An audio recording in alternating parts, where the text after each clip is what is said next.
Hello friends, welcome to TCS learning. तो NCET का जो है प्रोविजनल आंसर की रिलीज हो चुका है। ठीक है, आप सब लोगों ने अपना देख लिया होगा आंसर की। अगर नहीं देखा है तो एनसीईटी का ऑफिशियल वेबसाइट में जाके साइन इन कर लेना। ठीक है, फिर उसके बाद आपका जो मतलब आपका एप्लीकेशन नंबर्स एंड आपका डेट ऑफ बर्थ से आपका लॉगिन हो जाएगा। लॉगिन या साइन इन करने के बाद आप अपना क्वेश्चन पेपर को व्यू कर सकते हो। इसको आप डाउनलोड भी कर सकते हो। ठीक है, इसके अलावा आप जो है प्रोविजनल आंसर की को जो है देख सकते हो। व्यू और चैलेंज आंसर की होगा, उसमें आप आंसर की देख सकते हो। तो प्रीवियस वीडियो में हमने इंग्लिश प्रोफिशिएंसी के लैंग्वेज 1 को डील किया था। इस वीडियो में हम लोग टीचिंग एप्टीट्यूड को डील करेंगे। ठीक है, टीचिंग एप्टीट्यूड के जो 20 क्वेश्चन हैं उसको हम लोग इस वीडियो में हम लोग डील करेंगे। ठीक है, तो पेपर जो आपका जो क्वेश्चन आईडी है वो भी देखते रहना, ताकि आप लोग जो है मैच कर सको। पहला जो क्वेश्चन होगा 32703, क्वेश्चन नंबर 1। ठीक है, यहाँ पे एक पैराग्राफ दिया हुआ है, 3 पैराग्राफ बेस्ड क्वेश्चन थे। पैराग्राफ यहाँ पे दिया हुआ है उस एंड कुछ क्वेश्चन हैं। तो पहला क्वेश्चन ये तुम्हारा है, art integrated curriculum can provide means to bridge content of different subject. देखो कौन कौन से क्वेश्चन में गलती है, कौन कौन से क्वेश्चन आप चैलेंज कर सकते हो, वो मैं यहाँ पे बता दूंगा। अपार्ट फ्रॉम दैट मैं जब यहाँ पे क्वेश्चन बताऊंगा, साथ ही साथ जो है आप मैच कर सकते हो। आपने जो आंसर की किया प्लस जो ऑफिशियल आंसर की दिया हुआ है, अकॉर्डिंगली आप चैलेंज कर सकते हो। पहला क्वेश्चन है, art integrated curriculum can provide means to bridge content of different subject in dash dash and dash way. 3 यहाँ पे चीज़ यहाँ पे आएगा। ठीक है, 3 डैश है, फर्स्ट सेकंड एंड थर्ड। तो क्या क्या आएगा यहाँ पे, ऑप्शन में भी 3 ऑप्शन यहाँ पे दिए हुए। ठीक है, 3 चीज़। तो यहाँ पे तुम्हारा जो आंसर हो जाएगा वो तुम्हारा बी, सी एंड डी हो जाएगा, क्योंकि यहाँ पे लिखा हुआ है। ठीक है, यहाँ पे तुम्हारा ये चीज़ लिखा हुआ है कि आप जो है लॉजिकल लर्नर सेंटर मीनिंगफुल होना चाहिए। Art integrated curriculum can provide means to bridge content of different subject in logical learner centric and meaningful way. ठीक है, ये चीज़ यहाँ पे तुम्हारा लिखा हुआ है, logical learner centric and meaningful veg.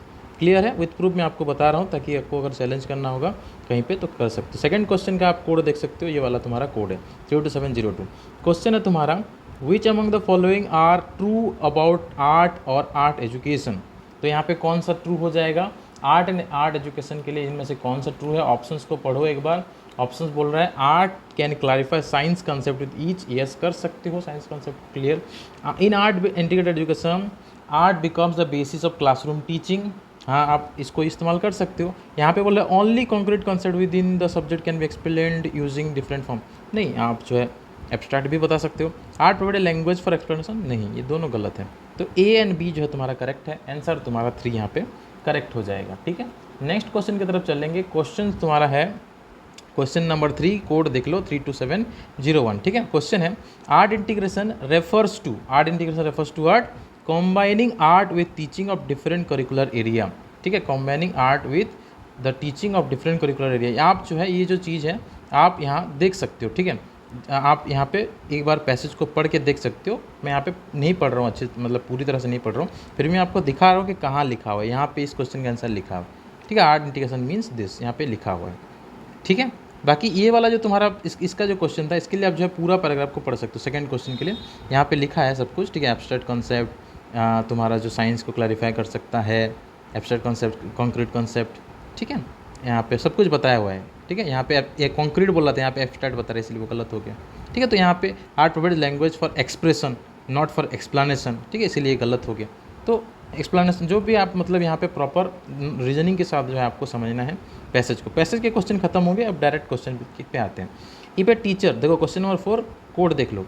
If a teacher is trying to help learner to locate and collect relevant information, compare, contrast, analyse relation between the whole and a part by using craft, he or she is trying to develop what. तो वो क्या develop करने की कोशिश कर रहे हैं, information processing skill develop करने का कोशिश कर रहे हैं।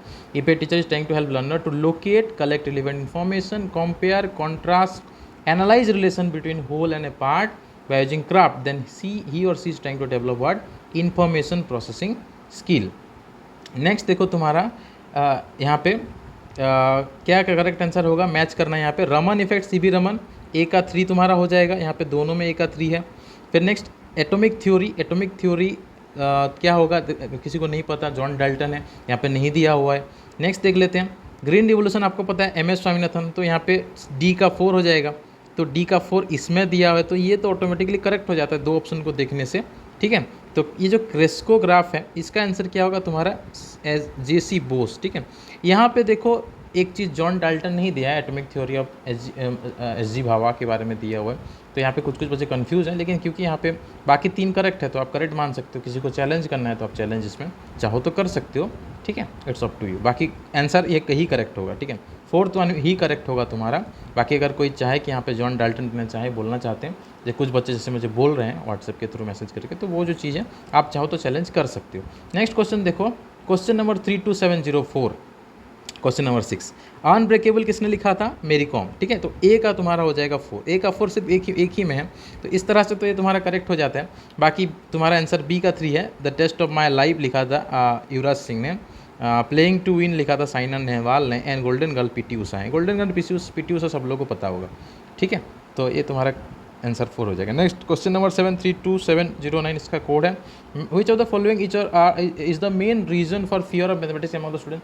बच्चे मैथमेटिक्स को डरते क्यों हैं? What is the reason of fear of mathematics among the students? तो इसका आंसर हो जाएगा, students can not relate classroom mathematics with their life. Science and social science को जैसे रिलेट कर सकते हैं, इसको इतना अच्छे से रिलेट नहीं कर सकते अपने डेली लाइफ के साथ, तो ये थोड़ा प्रॉब्लम होता है फियर के लिए। Students can not relate classroom mathematics with their life, ठीक है, थोड़ा सा यहाँ पे उनको इसीलिए थोड़ा डर लगता है। ओके, नेक्स्ट क्वेश्चन की तरफ चलते हैं, क्वेश्चन नंबर 832718, ठीक है। ये क्वेश्चन का क्या आंसर होगा? Which of the following statement is false with reference to language, few birds are also gifted with speech. तो कोई कुछ बर्ड बोल सकते हैं ऐसा बोल रहा है, तो ये तुम्हारा गलत है। Man is gifted with speech, ये सही है। Language helps in transmission culture, सही है।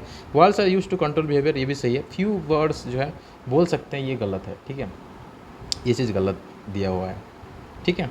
Next, the dash explain the broader aim and objective of teaching social science as a part of school curriculum. यहाँ पे कुछ बच्चों का डाउट है, ठीक है, कुछ बच्चे इसको लर्निंग आउटकम बोल रहे हैं। देखो, लर्निंग आउटकम क्या होता है ना, कि जो कोई टॉपिक फॉर एग्जांपल आप पढ़ते हो, ठीक है, कोई भी टॉपिक पढ़ते हो, तो उसमें कुछ गोल्स रहता है कि ये टॉपिक में हमको ये कवर कराना है, एंड ये टॉपिक ख़त्म करने के बाद बच्चे ये पॉइंट्स जो है समझ पाएंगे, ये पर्टिकुलर टॉपिक ओरिएंटेड होता है। लेकिन यहाँ पे क्या बोल रहे हैं? टीचिंग सोशल साइंस, ठीक है, बच्चों को स्कूल करिकुलम में सोशल साइंस पढ़ाने का ब्रॉडर एम एंड ऑब्जेक्टिव कहाँ लिखा है, या फिर कौन सा इसमें से?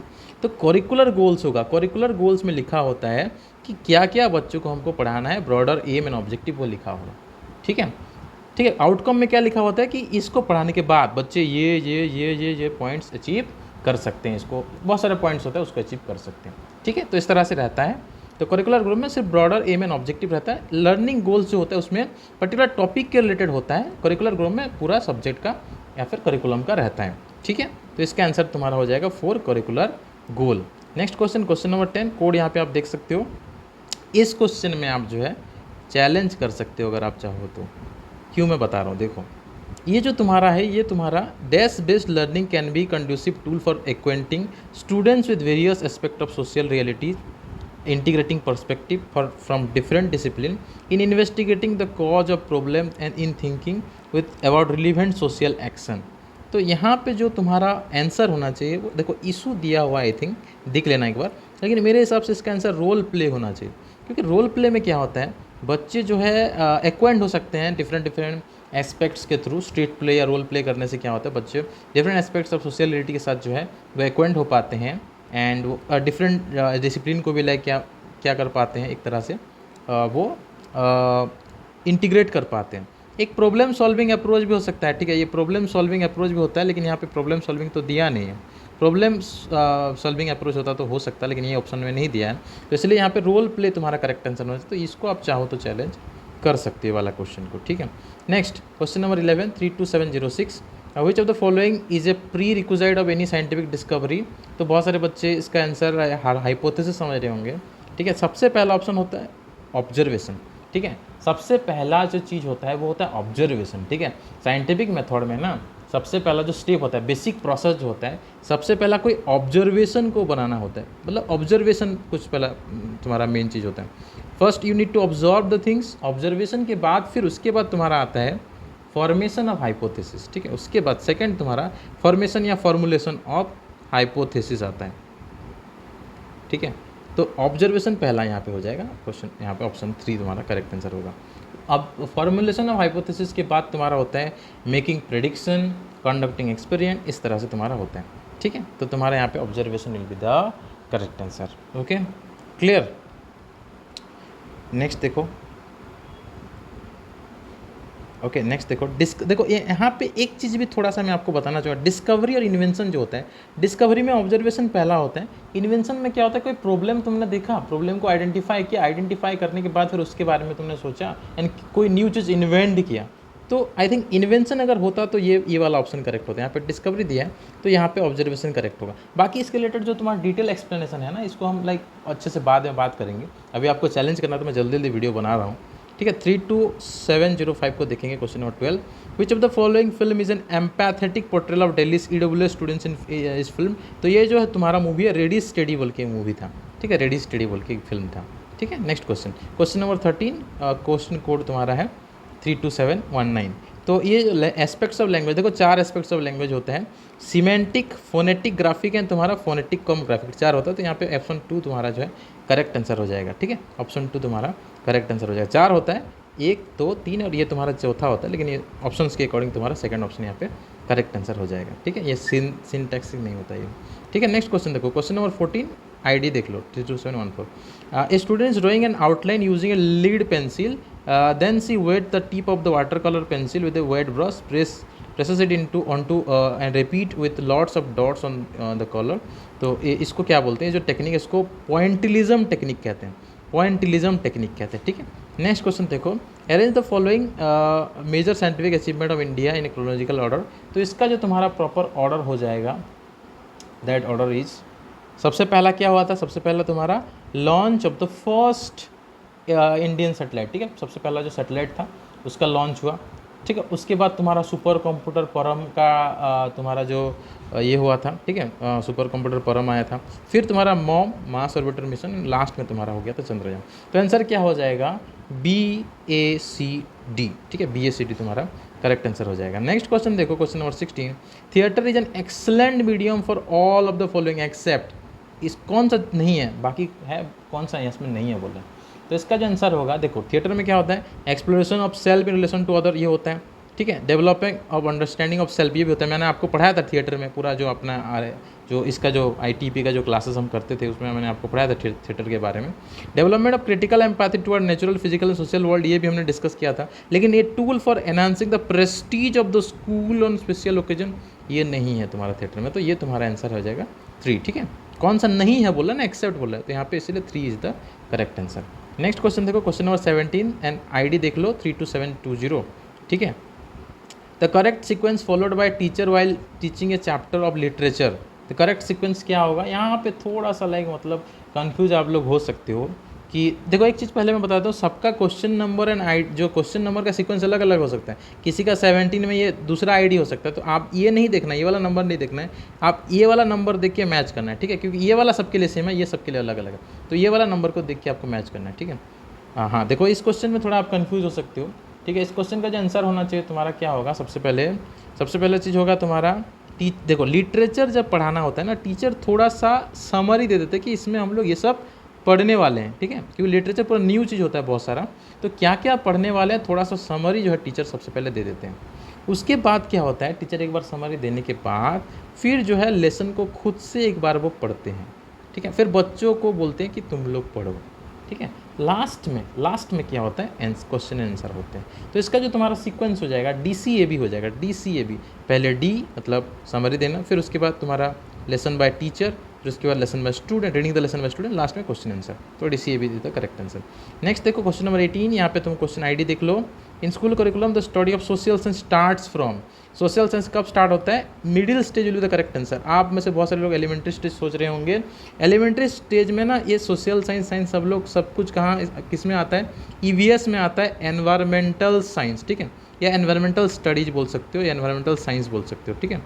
इसमें आता है 1 to क्लास 5 तक, 1 से लेके क्लास 5 तक तुम्हारा सोशल साइंस नहीं पढ़ते, EVS पढ़ाया जाता है। इसको आप कैसे कंफर्म कर सकते हो, आप जो है ना NCERT, ठीक है, NCERT का जो तुम मतलब जो टेक्स्ट बुक वाला ऑफिशियल वेबसाइट होता है ना, वहाँ पे चेक कर सकते हो। NCERT का टेक्स्ट बुक जो जहाँ पे आप डाउनलोड कर सकते हो PDF, वहाँ पे देखना बच्चे जो है मैथ पढ़ते हैं, ठीक है, मैथ पढ़ते हैं, हिंदी पढ़ते हैं, इंग्लिश पढ़ते हैं, ठीक है, एंड EVS पढ़ते हैं। ये उनका सब्जेक्ट होता है, math, Hindi, English, EVS। And उसके साथ फॉर एग्जांपल कोई उड़ीसा से तो उड़िया पढ़ेगा, कोई और उर्दू पढ़ेगा, कोई कुछ और पढ़ेगा, इस तरह से रहता है, ठीक है। क्लास 1 to लेके 5 तक तुम्हारा इस तरह से रहता है, 5 subject, math, Hindi, English, EVS में साइंस, एसएसटी सब कुछ आ जाता है, एंड एक तुम्हारा सेकंड तुम्हारा जो मदर टंग रहता है। तो ये तुम्हारा सब्जेक्ट रहता है एलिमेंट्री स्टेज में। तो एलिमेंट्री तो नहीं होगा यहाँ पे, मिडिल स्टेज से हम लोग सोशल साइंस स्टार्ट करते हैं। क्लास 6 से तुमको पता है एनसीईआरटी में एसएसटी का बुक होता है क्लास 6 से, तो वो मिडिल स्टेज हो जाता है, ठीक है। तो ये तुम्हारा करेक्ट आंसर है। नेक्स्ट क्वेश्चन की तरफ चलते हैं।